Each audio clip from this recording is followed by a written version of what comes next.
Hello दोस्तों, स्वागत है आपका मेरे इस ऑल इन वन चैनल में। दोस्तों, आज की वीडियो में बात करेंगे सभी पेंशनर और फैमिली पेंशनर्स के लिए जो भी लेटेस्ट पीसीडीए का ऑर्डर आया उसके बारे में बात करेंगे। और पेंशनर्स के लिए एक बहुत बड़ी राहत की खबर है, क्योंकि जो पेंशनर्स के बहुत सारे बैंक के चक्कर लगते थे वो अब कम हो जाएगा। क्योंकि अभी जो लेटेस्ट ऑर्डर के अकॉर्डिंग जो भी पेंशन से रिलेटेड जो फैसिलिटीज़ हैं और जो पेंशन जो है रिवाइज़ करवाना या और कोई भी पेंशन से रिलेटेड काम है, उसमें किस तरीके से जो है पीसीडीए का लेटेस्ट ऑर्डर आया है उसके बारे में बात करेंगे। तो चलिए दोस्तों, सीधे सीधे बात करते हैं क्या ये ऑर्डर है, और मैं आपको इस ऑर्डर की कॉपी भी दिखाता हूँ कि क्या क्या इसमें मेंशन किया गया है, जिससे कि आपको हमेशा एग्जैक्ट इन्फॉर्मेशन मिल सके। दोस्तों, अगर अभी तक आपने इस चैनल को सब्सक्राइब नहीं किया तो सब्सक्राइब ज़रूर करें, जिससे आने वाली हर वीडियो का अपडेट आपको मिलता रहे, और साथ ही साथ बेल आइकन ज़रूर दबाएं। दोस्तों, आपके सामने ये ऑर्डर है। कई लोगों को जो है ऑर्डर से ही समझ में आता है, उसके बावजूद कई लोग ऑर्डर देखने के बाद भी उनको नहीं समझ में आता, क्योंकि कई लोग उसको फेक न्यूज़ का नाम देते हैं। तो इसलिए हमेशा हम कोशिश करते हैं कि आपको हम ऑफिस के ऑर्डर की कॉपी दिखाएं। आप देख सकते हैं subject dispensing with the requirement of BSR code of bank from the pension claim form. So it is basically for pension claim forms.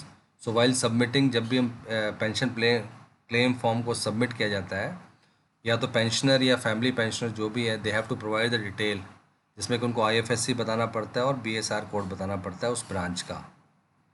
और बहुत सारे ग्रीवेंसेस आए हैं, इसीलिए ये जो है ऑर्डर आया हुआ है, जिसमें कि ये बताया गया है कि सिर्फ बीएसआर कोड को जो है लेने के लिए पेंशनर्स के बहुत सारे चक्कर लगते हैं बैंक के, उसको कम होना चाहिए। क्योंकि अभी it is not neither written in passbook nor available on the website of the concern bank. So this BSR code that is very important, but it's not mention anywhere in the passbook. So in order to know that particular thing, जो pensioner है, he has to go back and forth to the bank. तो अभी इसी issue को resolve करने के लिए आप देख सकते हैं सेकंड में लिखा हुआ है कि in order to avoid hardship of retiree and family member, it has been decided to dispense with requirement of BSR code for processing all type of pension cases.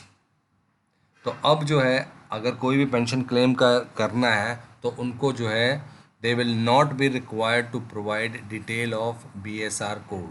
तो अब बीएसआर कोड की requirement नहीं है। तो जो लोग भी claim के लिए अप्लाई कर रहे हैं, they will not be required to furnish any details. तो दोस्तों, ये था आज का इम्पोर्टेंट अपडेट पेंशनर्स और फैमिली पेंशनर्स के लिए, खासकर वो पेंशनर्स जिनको कि क्लेम के लिए अप्लाई करना पड़ता था फॉर्म भरने के बाद से, they have to go bank to know the BSR code. तो अब ये बीएसआर कोड वाला जो है ऑप्शन हटा दिया गया है, so you can directly apply for the claim. तो दोस्तों, ये था आज का इम्पोर्टेंट अपडेट। अगर वीडियो पसंद आए तो इसको लाइक कीजिए, शेयर कीजिए और सब्सक्राइब करना ना भूलें। Thank you for watching this video.